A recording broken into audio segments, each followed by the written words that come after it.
A big weekend of fantasy drafts is coming up, and I just realized I need some team names. I'm not feeling my team name game right now, so happy to hear some suggestions. We'll definitely get Team Name Tuesday back in the mix at some point. Welcome to the show. I got a good one from last night.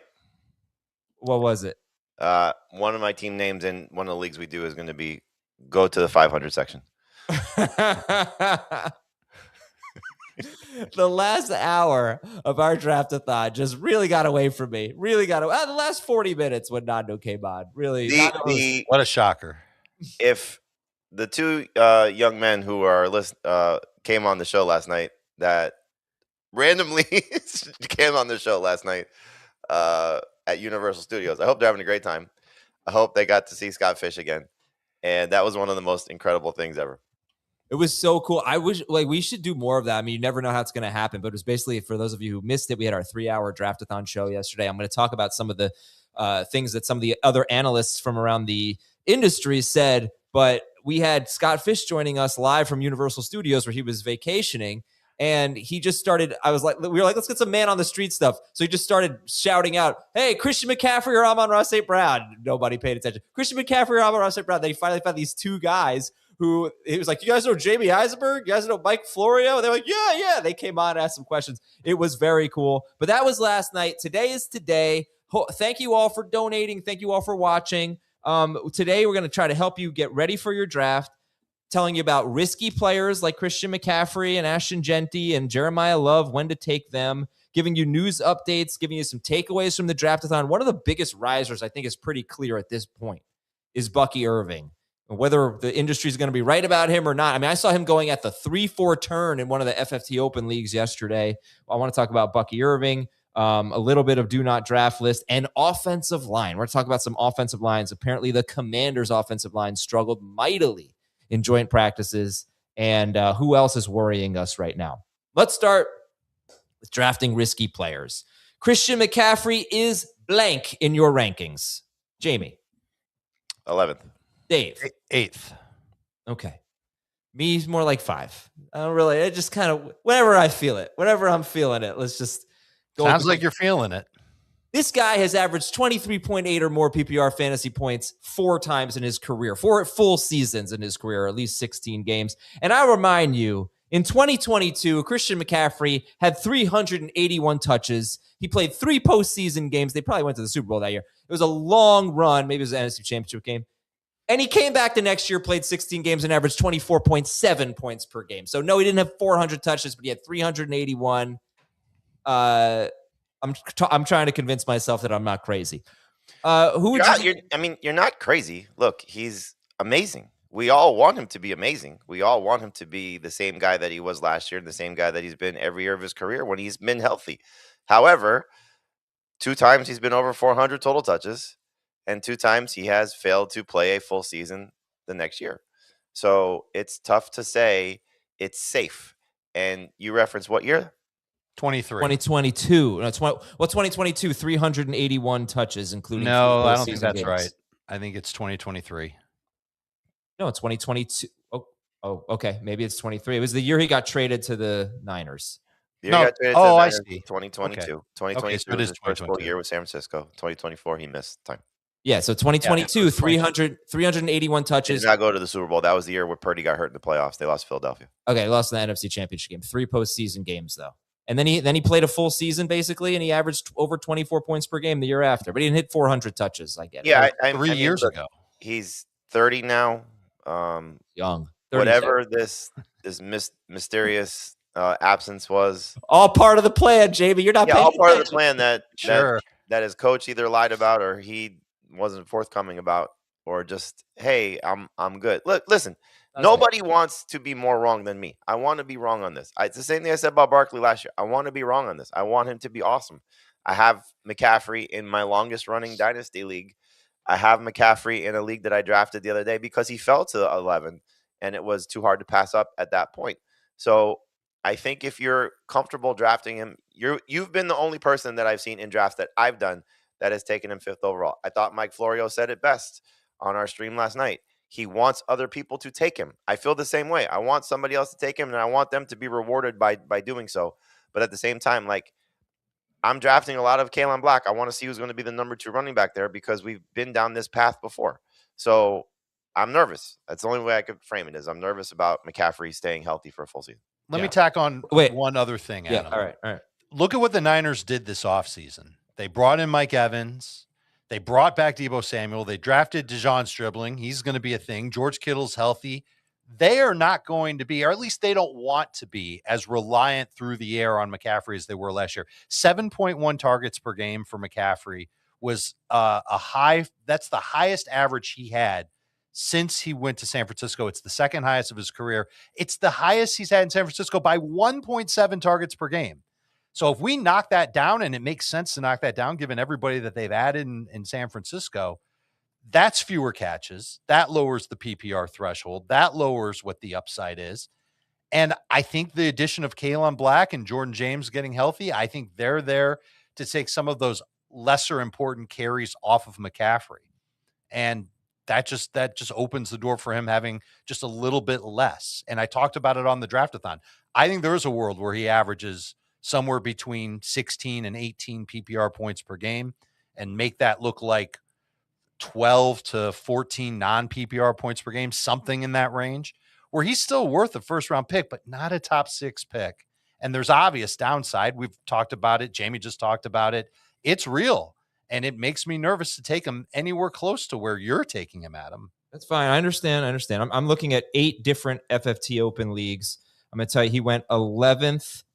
He went 11th, 7th, 6th, 8th, 4th. I saw him go 3rd in one league, 7th in this league, 8th in this league. I may have repeated one, 5th in this league. So he's all over the place. Next up, risky player, Puka Nacua.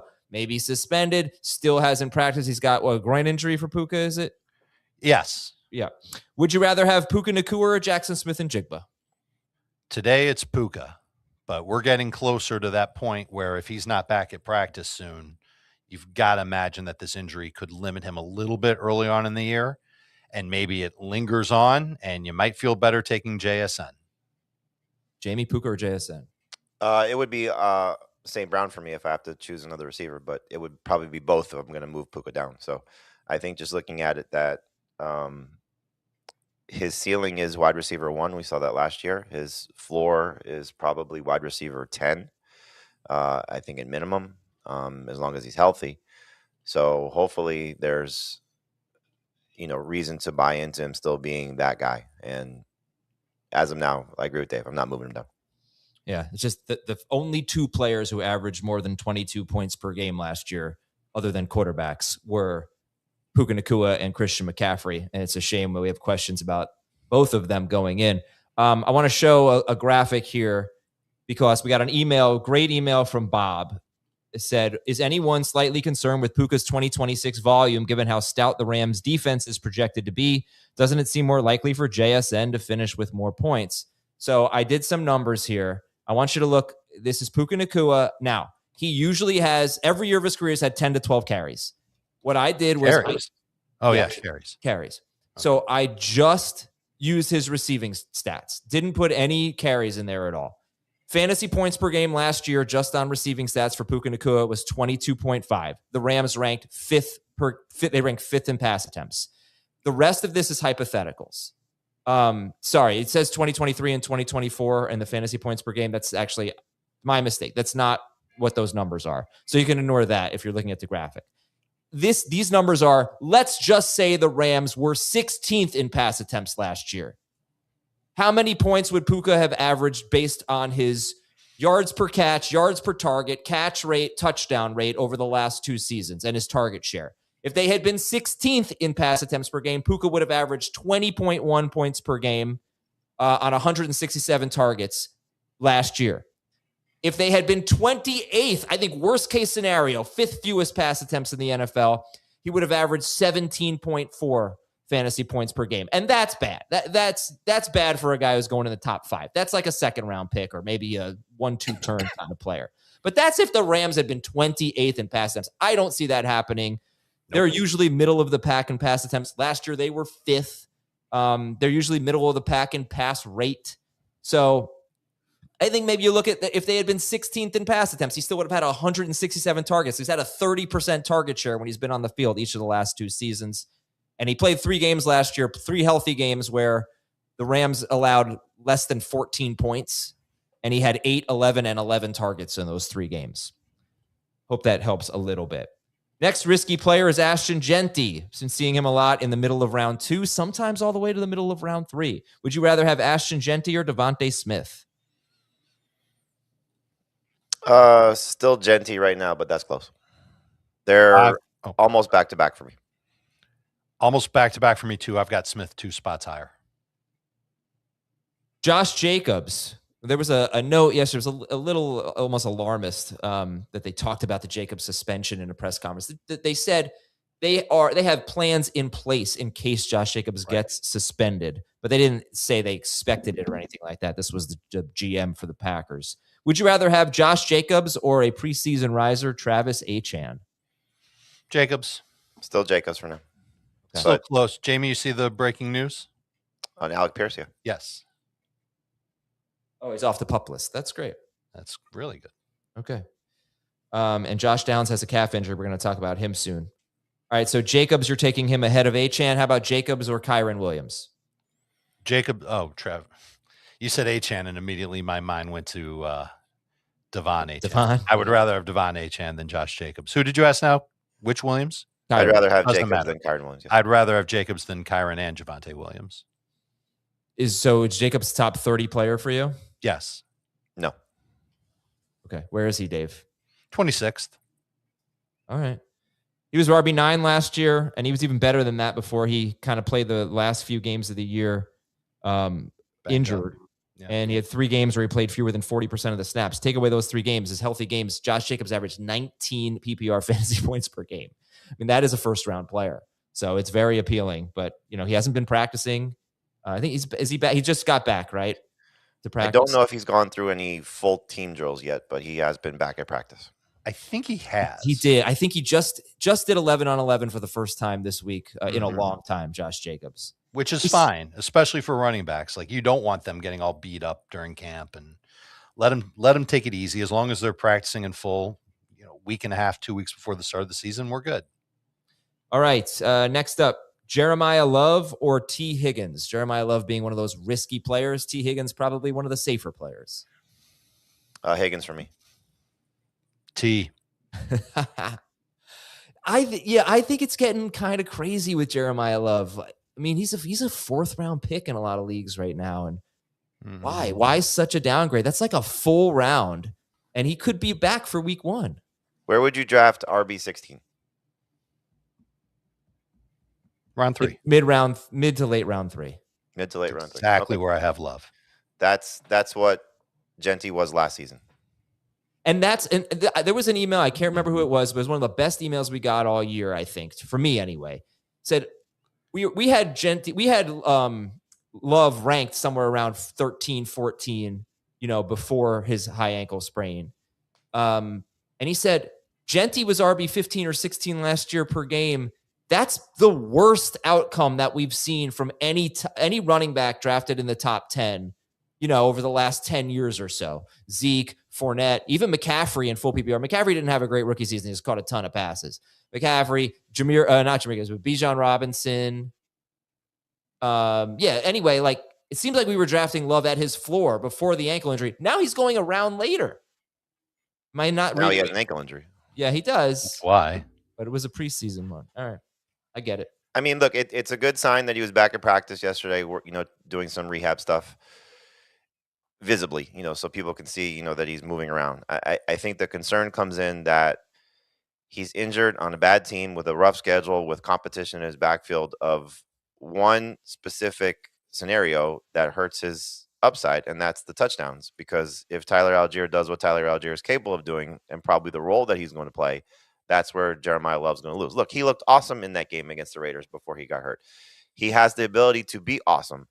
Again, I don't think this is someone that you necessarily run away from, but what has changed on top of his ankle injury is Travis Etienne's competition is also hurt. And so I would rather take the chance on him over Jeremiyah Love, just given the circumstances. DeAndre Swift's competition is hurt. I'd rather take the chance on Swift over Love. That's just 2 players that I dropped him behind. He was already in that mix, which I think a lot of people were struggling with, of Josh Jacobs and Kyron Williams and maybe Javonte Williams. And so that whole jumbled group that starts round 3 and goes into round 4, there's pros and cons for all of them. And so who's healthy, who's not is a big factor. And I think right now, Jeremiyah Love, factoring in everything, is a little bit risky, which is why you bring him up. Yeah, no, he is for sure. And he's going, I just have 8 random FFT open leagues pulled up. He's going similarly to Colston Loveland. Who would you guys rather have, Loveland or Love? Love. Oh, a Loveland for Jamie and a Love for Dave. All right, we're going to take a break. I got Egbuka versus Garrett Wilson. With Mike Evans. Loveland. What'd you say? With a little Loveland. We're the little Loveland. Mike Evans versus Christian Watson. Josh Downs versus Devaughn Stribling. We'll be right back to talk about more risky players, then give you some draft-a-thon takeaways, or 3 late-round tight ends you could target, and much more on fantasy football today. I'm going to talk to you right now about Omaha Steaks, and this is a perfect time for me to do it because just last night, I cooked 4 Omaha Steaks for my family, and they were awesome, and we completely devoured them. And tonight, Omaha Steaks burgers and hot dogs for the family. They also have seafood and side dishes. They have so many things at Omaha Steaks. If you want affordable, easy to make, delicious food, Omaha Steaks is honestly a no-brainer. This is like having a trusted butcher and gourmet shop in your kitchen.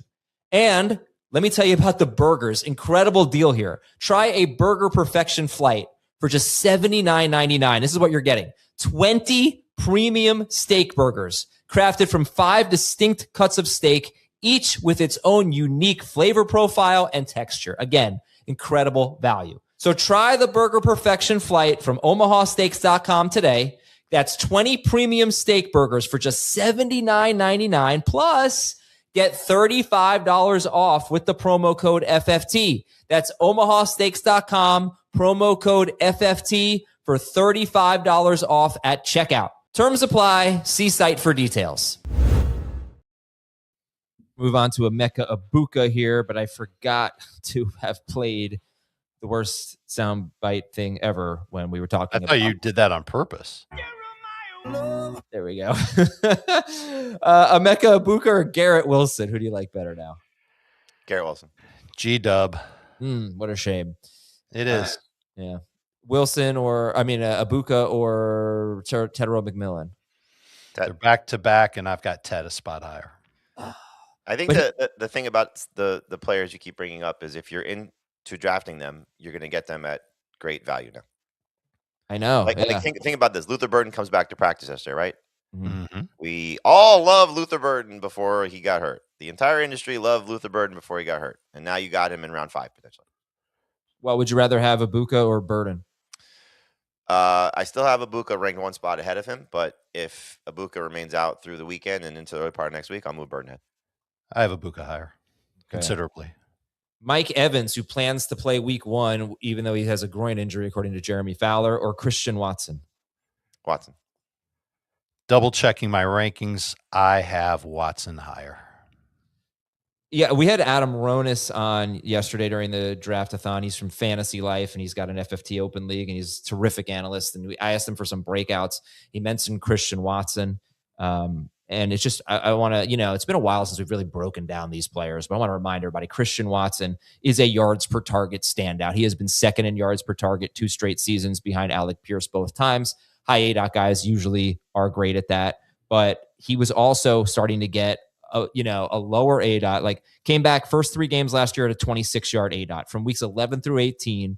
15.5-yard ADOT, which is high, but it's not that high for Christian Watson, and a 23.5% target share, 28.3% target per route run rate from weeks 11 through 18 or 17, I can't remember, for Christian Watson. Exciting stuff, but no Tucker Kraft during that stretch. Didn't really have a healthy Jaden Reed, Matthew Golden, But, okay, you guys are taking Christian Watson over Mike Evans. That was just Are you yet?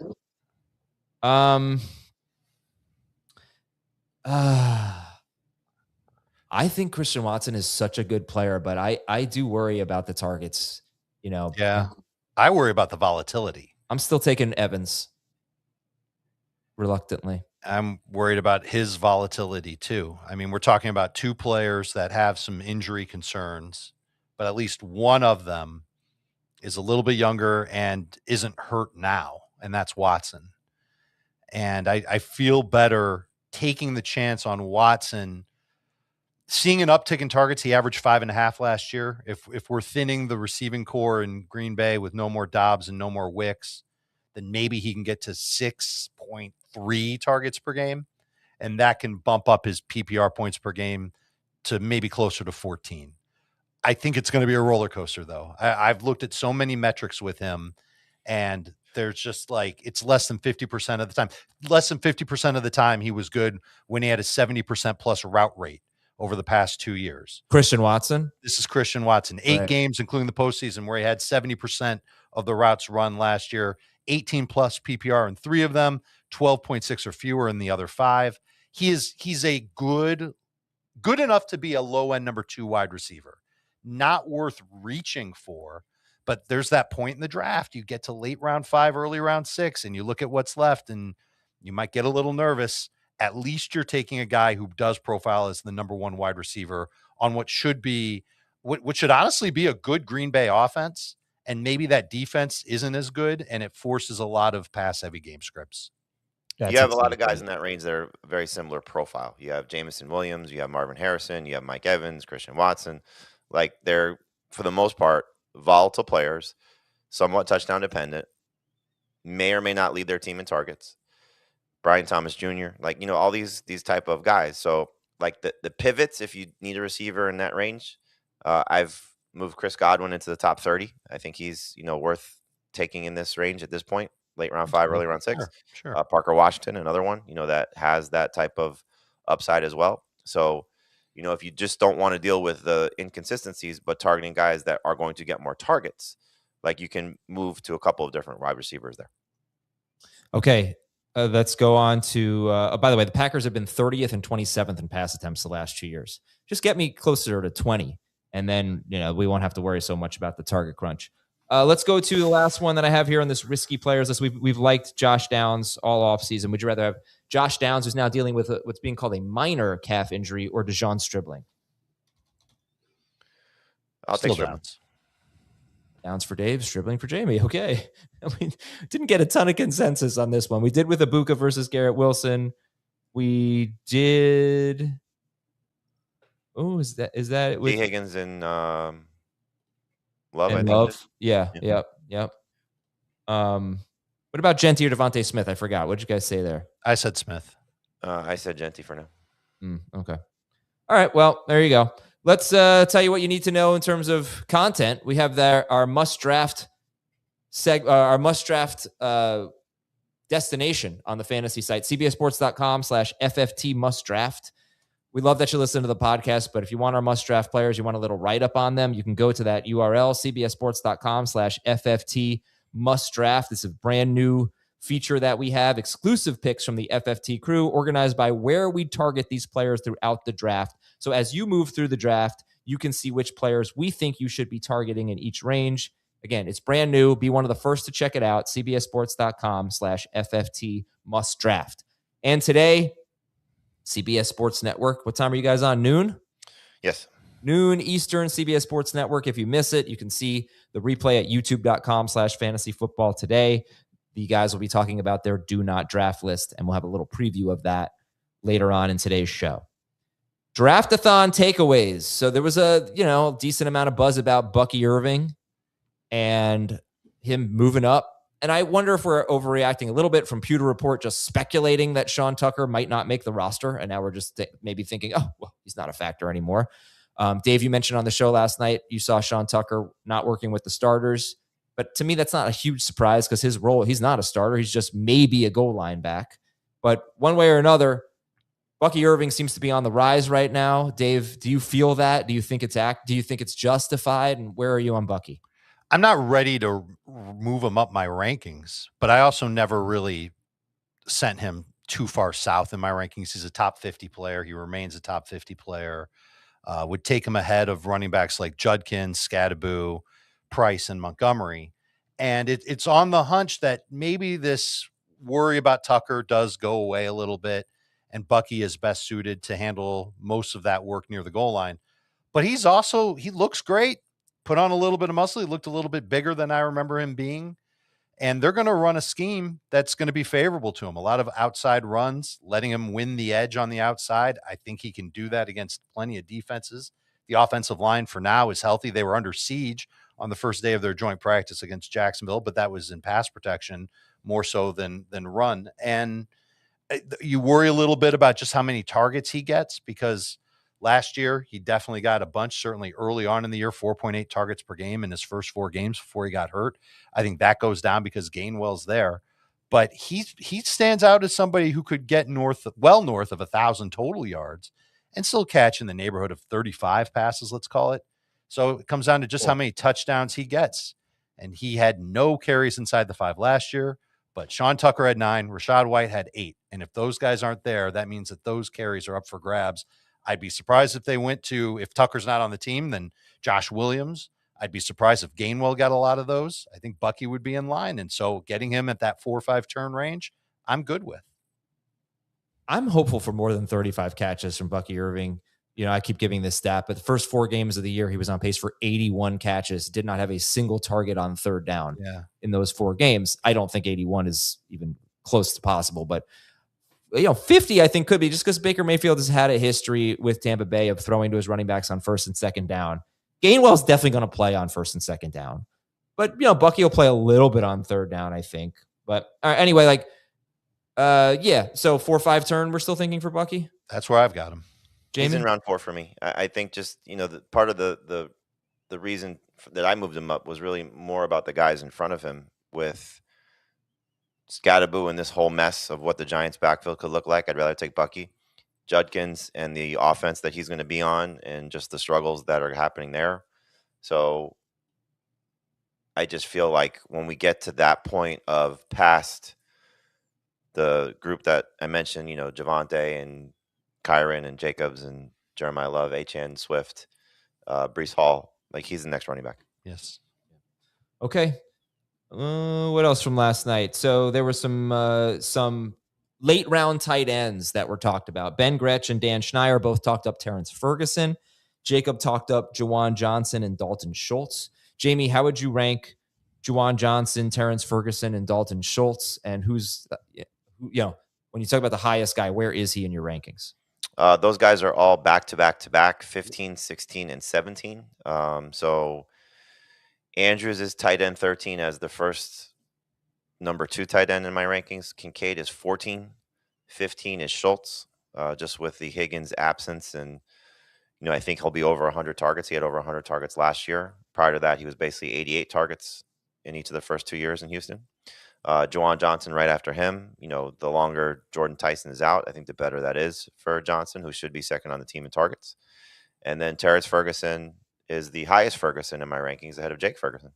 That could change once we get some clarification on Puka's scenario of health plus suspension, because I think that's the guy who wins the most if there is no Puka for any missed games.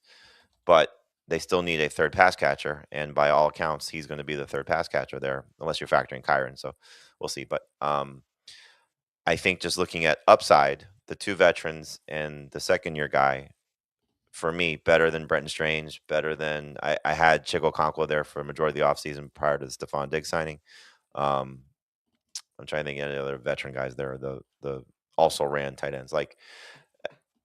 Schultz and Johnson, I did not expect to be in this type of scenario, but injuries have opened the door for them to be very relevant once again. Mm-hmm. And Schultz had 106 targets last year. That's just, I didn't remember that. He didn't really do that much with them. But right. That's part of the problem. Well, he actually did do a lot with them in PPR the second half of the season. Yeah. He was a guy we kept saying he should be added. He should be started. He should be started. He should be started. He should be started. It was just, he was a guy for CJ Stroud. And I think that's going to be the case once again. And the same thing with Juwan Johnson. These guys were afterthoughts that could be very relevant to your fantasy team. Probably going to be a little frustrating, but Dalton Schultz did have a 9-game stretch mid-season, mid to late, where he averaged 11.9 PPR fantasy points per game. He had some huge games in there. Juwan Johnson got off to a great start, then slumped, then got pretty good. But then, like the last 4 games of the year, Devaughn Vele did not play in any of them. Chris Olave missed week 18, and Juwan Johnson only had a 17.5% target share. But he did average 11.7 points per game in 9 games with Tyler Shuck. Just wasn't very consistent. But yeah, I mean, if you're sitting there going, man, my tight ends stink, Juwan Johnson, Dalton Schultz, I don't like those guys. You'd be okay throwing in your lineup week 1, right? It's more for Ferguson. It's more of a let's wait and see kind of deal, I would assume. You can draft the other 2 guys as starters. You can't draft Ferguson as a starter. Right, exactly. Okay. Unless Puka's out week 1, doesn't make the trip to Australia. I don't think that anybody wants to start Ferguson yet. You can if you're stuck. It's got to be with that qualifier. Right. So if you miss on tight end and you go with a combination of Schultz and Ferguson, or Kincaid and Ferguson, or Andrews Ferguson, even if you want to go to, as high as Kittle, Kelsey, Goddard, the last 3 guys that are typically rounding out the top 12, like you're not comfortable with whoever their matchups may be early in the season, or in the case of, hey, I'm going to take Kittle and that's your then easily you're starting him if there is no Puka. But I don't think you want to go into the season with starting Ferguson. Like that's the type of guy that by the middle of the year, if he's heavily involved, Puka or not, you'll be really thrilled that you have him on your team. And just talking about late round flyers, if you're desperate, I think it was the Draftathon league that we did yesterday. I just kept taking running backs. I just really like the value. I have like 5 good running backs. The way to do it. But it's a 3 receiver PPR league, so you can start 4 receivers. I only think I have 4 receivers on my roster. No, I have 5. But Devaughn Vele is a guy I want to mention as someone who, if you're in that kind of format where you could start 3 or 4 wide receivers, and and he might be good. He might be okay for you at the beginning of the year. I don't know if he got drafted in this league. Remember, Jamie? Vele, I don't remember. I'm sorry. I feel like I could name at least 5, maybe even like 15 other receivers I'd rather have. Well, I'll tell you what, I have Khalil Shakir on my team. He was one of my last picks. That's one guy I'd rather have. And I don't know. I would. Right. Trey Tucker, Booty, now that he's in Houston. Dobbs is going with a late pick. Trey Tucker, I would have taken for sure. He was off. He was way off the board. I would take flyers on both the Dolphins rookies ahead of him too. Yeah. All right. And wait a minute. Both the Dolphins rookies. You're talking about bench players, and I agree because I don't think Vele has any real upside, but I think he could be, 10-ish points per game 10-ish. In PPR, right? Like get you 4 catches a game or something like that. But I feel like we can. But why are you drafting those players? Right. Exactly. I'm saying I didn't draft them. I didn't. That profile, like, why would you draft that profile? Right. You may not have a choice. I'm saying like he could. What round are we in if you don't have that choice, Adam? Round 18? 13, 14? No, you can find better than that. Half the people listening don't even know who Chris Bell is. Chris Bell is a rookie wide receiver on the Dolphins who had just got taken off of the NFI list. He's coming back from an ACL. He's ramping up. I would much rather take the chance on him or his rookie teammate. Jamie just talked about these guys. Caleb Douglas in Miami. They're going to get fast-tracked into the starting lineup. You draft players that have upside that might be able to hit within the first 3 weeks of the season. Yes. I don't think Vele has that. I do not think Chris Bell is going to hit within the first 3 weeks of the season. I think he might not. Great, but Vele was solid last year. I mean, as I recall. Tell me what solid is. Okay, let's look. He scored 6.7, 23.3, 7, and 11.9 fantasy points in his last 4 games before the season ending. One game great. One game I would say is solid is the 11-point game, and then 2 games where he did not help you whatsoever. He had 7, 8, 5, and 6 targets in those 4 games. You think Chris Bell is going to average 6 or more targets per game? Not at the beginning of the year. No chance. But so I think that you're both coming at it from the right perspective, but just different approaches. So I think Adam is trying to get somebody that if you're stuck early in the season, you can get some production from. Yes. But there's very limited upside. I think what Dave's talking about which is where I would side, is that I would rather put players on my bench that hopefully by the middle to the end of the season are going to be in that starting conversation because they're good. I completely agree. We don't have to get into this more. I completely agree with you. There might be a scenario where you're in a league that you can start 4 receivers and 2 of your guys are hurt or something like that, and you're desperate. Devaughn, Vele might get off to a better start than those high upside guys. That's all I wanted to say. That's fair. A very Find them off the waiver wire. Very specific scenario. All right. Let's give me a real quick. We're going to take another break in a second here, but give me a quick preview of your do not draft list and give me one guy that you're going to talk about on CBS Sports Network today, Dave Richard.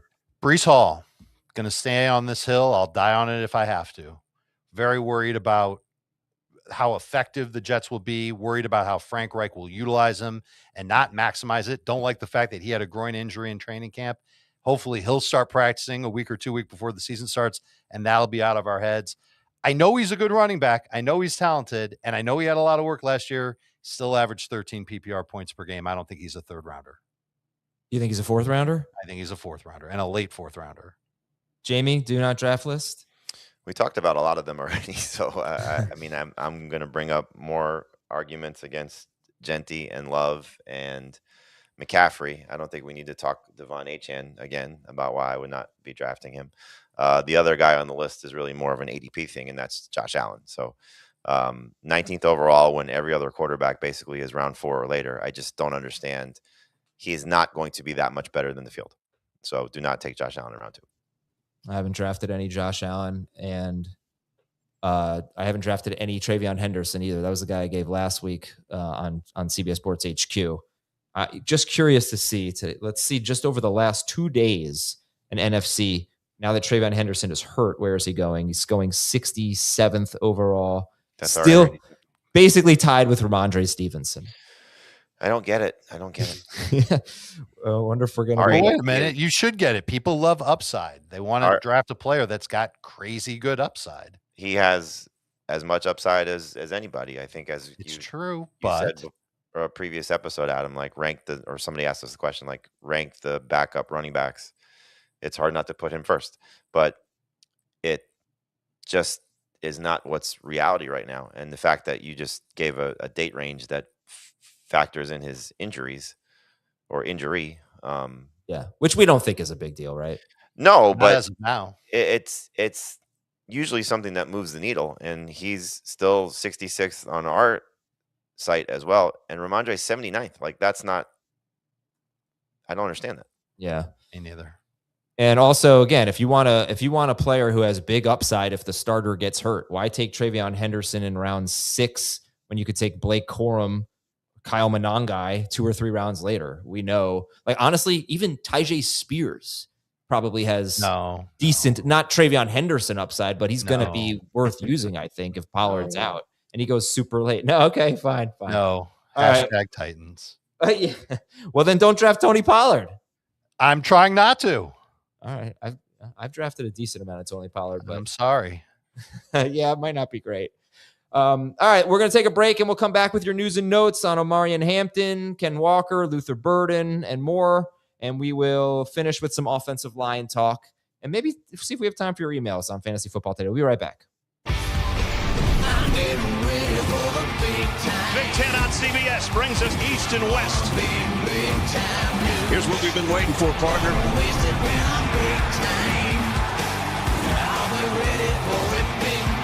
Throw to the corner, and it's a touchdown. That's a big-time play.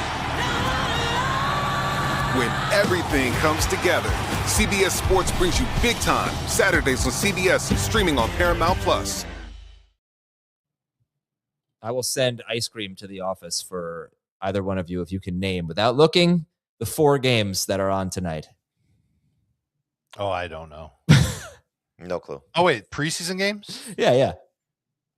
I literally looked this morning, and now I can't remember. Yes, I looked 5 minutes ago, and I forgot.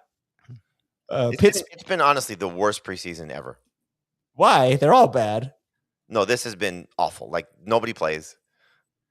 I feel like, I feel like the first week we got a good amount of people playing, and it was a little. Everybody got scared with the Jeremiyah Love injury.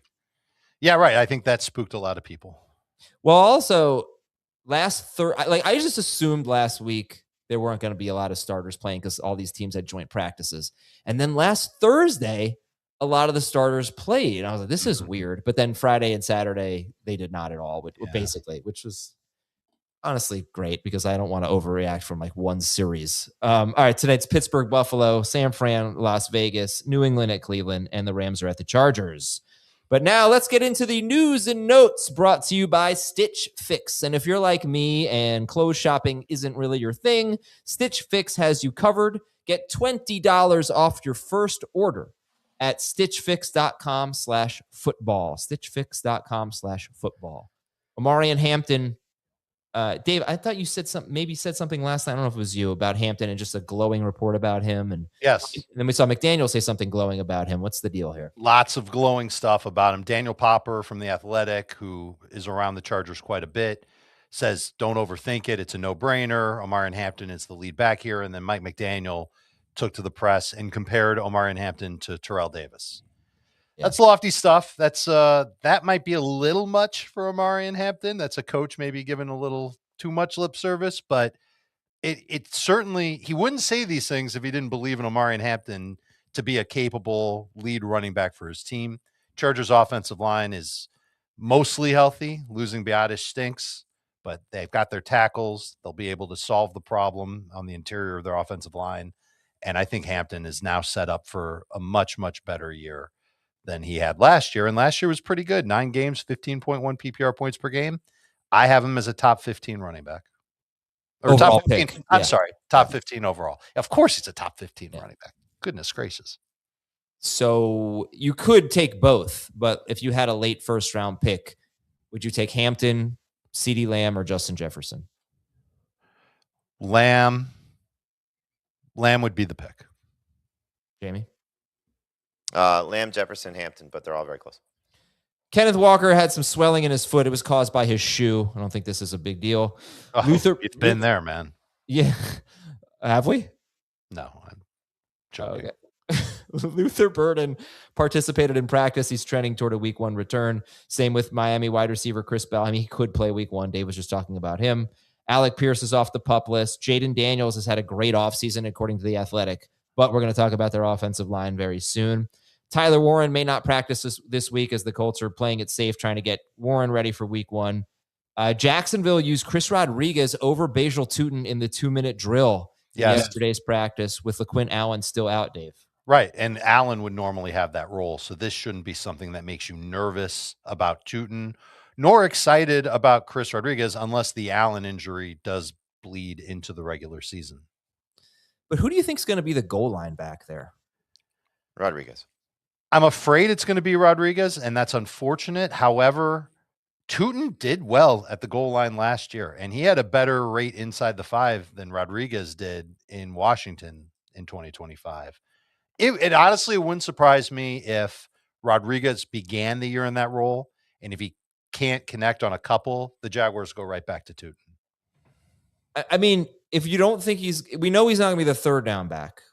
That's going to be either of these guys are going to be the third down back. Yeah, and if we don't think he's going to be the goal line back, then why is Bajal Tootin not one of the worst picks in fantasy late round 5?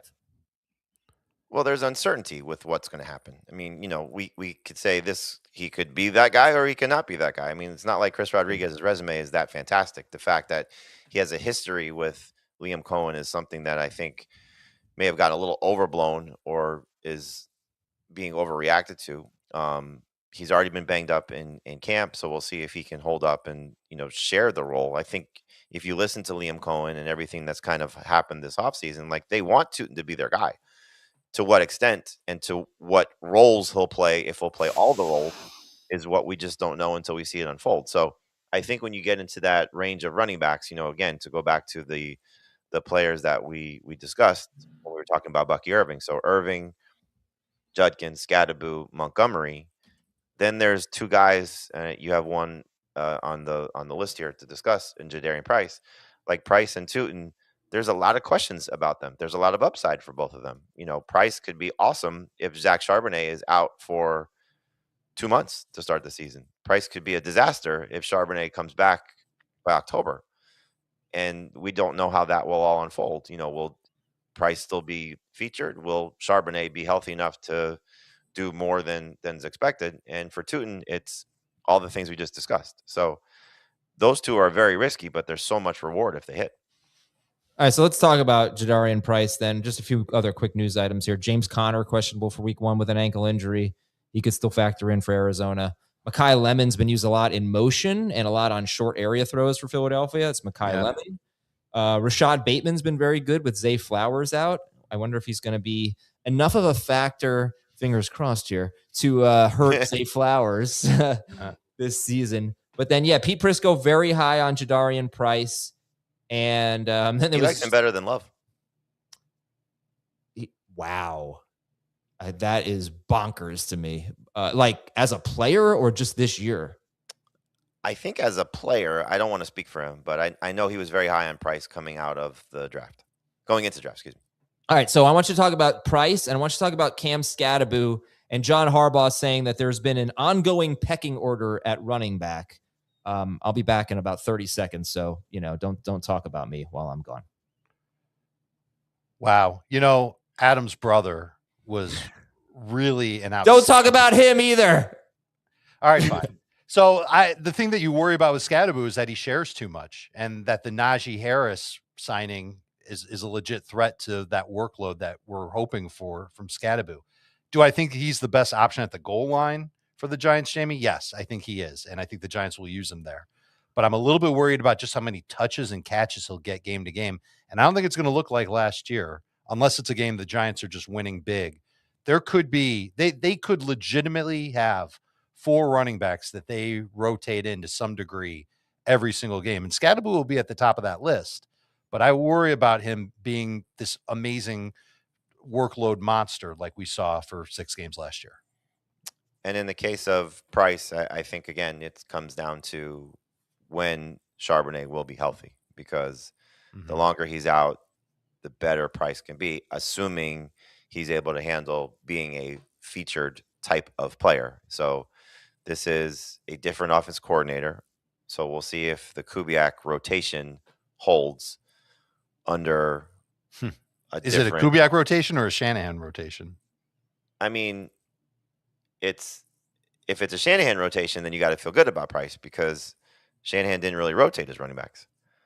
He did when he didn't have the guy. It took him until he had a guy to not rotate the running Well, backs. I mean, you say that, but Mostert was a featured guy for him. Mason was a featured guy for him until he got hurt.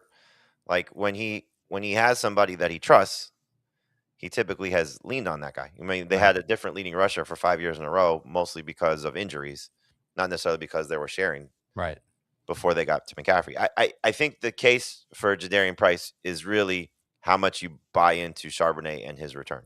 So if you're looking for a great start and you're comparing, Tootin and figuring out that mess, or Skattebo figuring out that mess, or Montgomery now with some offensive line concerns, and you just want to say, okay, I'm going to take the Seattle running back because that's probably just a good bet, you take Price. Yeah, one of the most run-heavy teams in the NFL last year. But if Jadarian Price faces New England in week 1, which could be tough, they have a great run defense when they're healthy. Then Arizona and Washington. I know Washington tried to beef up on the interior, whatever, but those 2 teams are horrible against running backs. I won't go through the whole schedule. There's some good matchups, some good bad matchups, some bad ones. But if Jadarian Price gets off to a good start, like I could see Zach Charbonnet coming back and being the goal line back. But Zach Charbonnet he's not a great rusher, and he's coming off a torn ACL that he suffered in January. So I feel like I've been that maybe just not open-minded enough about Price just like being a steal. When do you want to take him? Yeah, like round 6. But I can't sit here and say that I should take Basil Tootin over him, except for whatever reason, I'm more excited about Tootin's potential because he's so fast. Like, I don't know how good Price is. I think he may have been overdrafted in the NFL draft. But Tootin was a 4th round pick. Like, what am I doing here? Yeah, I agree. It doesn't make sense. It doesn't make sense. I still take Tootin over Price, but it doesn't make any. You know what? Forget it. I think I'm just going to start taking Price over Tootin. There you go, and that's what you should be doing. I'm just not that excited about Price, but he's got fewer obstacles, in my opinion, than Basil Tootin. Right? Like this, we're talking this out. It makes more sense to take Price over Tootin, doesn't it? I think you just have to put in your mind when you're looking at those 2 guys is, when do I anticipate, because we don't know, Zach Charbonnet returning, and then when Charbonnet does return, you said this when you were talking about stashing him in an IR spot. Like if he just comes back and is the goal line guy, that's a pretty prominent role for this team because it's not like they throw lots to their running backs. They throw enough, but it's not like the receiving totals are going to save Price. No. So if he loses 50% of his touchdowns, 60% of his touchdowns, like that could be a huge problem. Whereas Tootin, so who would you rather have just based on what they accomplished last year? Travis Etienne or Ken Walker from last year?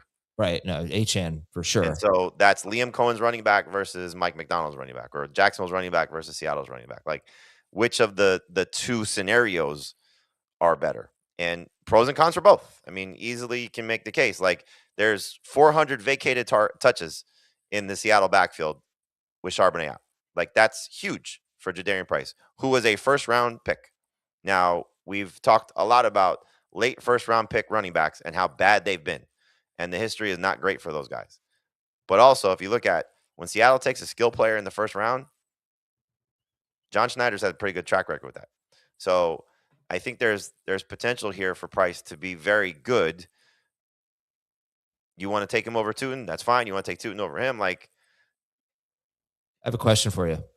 Who do you think, which team do you think averaged more running back fantasy points per game in PPR last year, Seattle or Jacksonville? Seattle. They were 11th. Jacksonville was 16th. They averaged about a 1.5 more fantasy point, 1.6 more PPR fantasy points per game.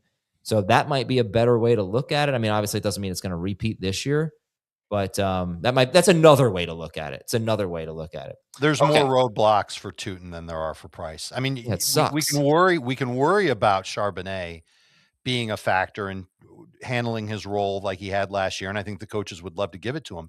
But there's also the potential that Charbonnet doesn't heal so soon from a torn ACL suffered in January. I got to run after this, but let's just put it simply like this. Charbonnet is back October 1st when you're taking Tootin versus Price. You know right now he's coming back October 1st. That's still Price over Tootin. They're both late round 5 for me. I guess Price, yeah. If it's October 1st, I'm taking Tootin. Okay. All right. Any other news here? Let's see. Tucker Kraft participated in yesterday's joint practice against the Cardinals. There, Jamie. See you later, Jamie. Tua Tagovailoa is going to start tomorrow at the Dolphins. Michael Penix Jr. will not play. We've been saying the reports are that, it's basically Penix's opportunity to steal that job from Tua. He's been so bad. Ruben Bain, first-round pick for the Bucs, having a pretty good preseason and good camp, but he hurt his shoulder. Should be ready for Week 1. He seemed fine after practice on Tuesday. I talked to him for a minute, and he seemed A-okay. Remember, shortest arms of you couldn't even really tell when you look at him up close. He didn't look like a T-Rex or whatever. There's basically been no great defensive ends with arms shorter than Ruben Bain. There's about to be. Yeah. As long as the shoulder's okay. It looks like he might have been a steal. And the Pro Bowl. Cedric Tillman was released by the Browns, and the Pro Bowl was released by the NFL. The Pro Bowl's been eliminated. Thank you very much to Stitch Fix for sponsoring today's news and notes. Stitch Fix takes the hassle out of clothes shopping. Just take a quick style quiz, share your size, share your vibe and your budget, and you'll be matched with a real human stylist who will send you a first fix with clothes that fit and make sense for your life. Stop shopping and get styled today at stitchfix.com/football to get $20 off your first order. That is stitchfix.com/football. All right, Dave, let's talk about these offensive lines that are worrying us. What did you make of the comment from Nikki Javala, who covers the Commanders, about how the worst I've ever seen the Commanders offense in years, inoperable offensive line? Yeah, not good. And it's especially problematic when you think about what could happen if there's just a ton of pressure on Jaden Daniels from game to game and whether or not he can survive the whole season. We've already seen him beat up and miss time. And this is an offensive line. They lost their best tackle, Laramie Tunsil, their best offensive lineman, and now center Nick Allegretti's on the shelf. So that's 2/5 of the starting offensive line. The other 3 players on the line are okay. Yet you've got to be concerned about what this line will look like and what it means and what adjustments the offense will have. This takes away time for Jaden Daniels to throw 10, 15, 20 yards downfield. Who would he be throwing to? That's going to be Terry McLaurin. It means he's going to have to speed up his throws, short throws. Who does that benefit? It can benefit the running backs. It can benefit the tight end, but it really could benefit Stephon Diggs if they lower his route depth. And obviously, if he's pressured and he's feeling panicked, Daniels will run, and that's a double-edged sword for fantasy. On the plus side, he'll get a bunch of fantasy points running the ball. On the downside, if he gets hit, could be curtains, and it's risk. I haven't moved him down in my rankings much. I doubt I'm going to move him past any other quarterbacks. He's been QB6 for me all along. But I think it does hurt the upside of all these players if the Commanders can't fix it now. I'll add this. There's still 2 weeks before the season starts. This was an eye-opening experience for the Commanders. I am sure the Commanders coaching staff saw what Nicky saw, and therefore will try and do everything they can to help salvage the offensive line and make it better. Signing DJ Humphries, I don't know if that's really anything that's going to make me feel better about where their offensive line is. They're probably going to be in the neighborhood. You see it here on the Football Insights consensus rankings for offensive line. They're bottom 6 or 7. They're now going to be bottom 4. I bet if we much lower than they are here. Washington here, you're saying? That's Washington. Yeah. And that's right. This is Washington ranked, I believe, with Tunsil. So imagine how bad they're going to be without Tunsil.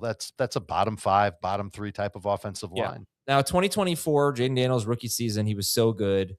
ESPN run block, pass block win rate had Washington as one of the best offensive lines in the NFL. Yeah. But Pro Football Focus, PFF, they had them as one of the worst. So offensive line ratings are so subjective and difficult, I think.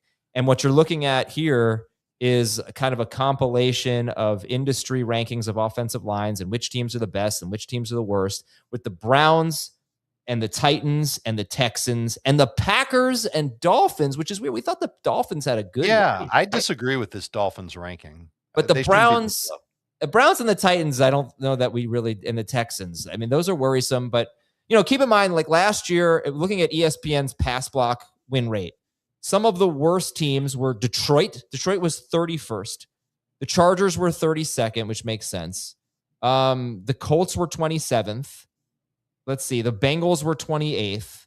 It's possible to have a bad line and still produce, but it's not great. The Saints were 29th, and this is past. You just named 3. You just named 4 offensive lines that are top 12 in the consensus rankings: Saints, Lions, Chargers, Colts. Right. You never know who's going to get injured. I see that the Broncos up at the top. That's no surprise. I think they can be better than they were last year. Yes. And the Eagles. That's a big one for me. It's like the Eagles were so beat up last year. Lane Johnson missed time. I forget one of their. Dickerson. Dickerson was playing hurt all year or most of the year. They're going to bounce back, I think, from an offensive line standpoint and have one of the best in football again, which is why I'm pretty excited about Barkley and Devontae Smith. But yeah, I mean, the Browns, like the thing with Judkins, dude, is like Judkins is a great running back, I think. But one, he's coming off this major injury. And two, he, just like Jeanty last year, he was a victim of terrible offensive line play. What's going to change this year, Dave? I'm hoping that the offensive line is better than this ranking. And you have to give it to Cleveland for overhauling the entire offensive line. Rookie left tackle, first-round pick, Spencer Fano. Zion Johnson, Elton Jenkins. Tevin Jenkins is just okay at guard, and then Titus Howard came over from Houston to play right tackle. It ain't great, but at least it's a step in the right direction. Fano especially is a step in the right direction. I don't think they're going to be middle of the pack, but they should still be maybe more closer to like bottom 8 than bottom 3. Okay. And I feel the same. I feel a lot better about the Dolphins' offensive line. They should be middle of the pack. Anything else? Any other teams you want to talk about that could be impacted heavily by their line? I think Jacksonville's offensive line is a little underrated after what I saw. They drafted a rookie named Pregnon who I think it might be a little raw, but they're going to roll with him anyway at guard, and I think he can be good.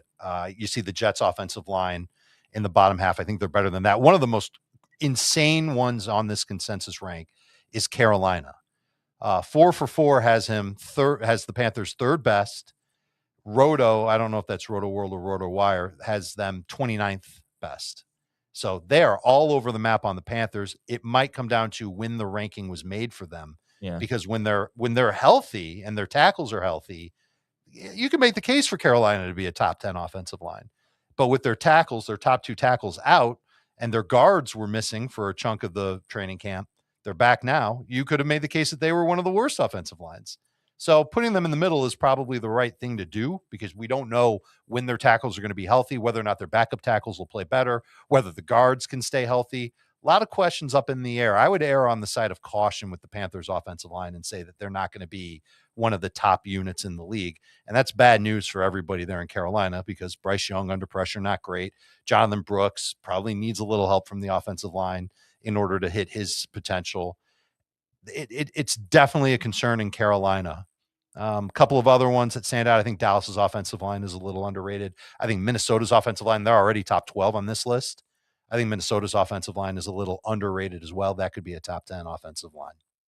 I hope the 49ers are really 9th best. That's where they are consensus, but I don't know that it really played out that way. But every it's surprising. It's a lot of faith being put onto Trent Williams. Do you hear that thunder? No. I'm probably going to lose power soon. So, you want to wrap it up? Let's get out of here. Yeah, I don't know. It's fine if you have anything else that you want to say. I'm good. I'm good. Yeah. We hit on a lot of touch points today. And we're going to do a mock draft tomorrow. Yes, I think that's what we're going to end up doing. Someone's saying the we'll Chargers, have everybody ready for drafts this weekend. That's what Chargers O-line is screwed. I don't agree. They lost their center, Tyler Biadasz. That's a guy who the Commanders released with a year left on his contract, so it's not like they lost a pro center.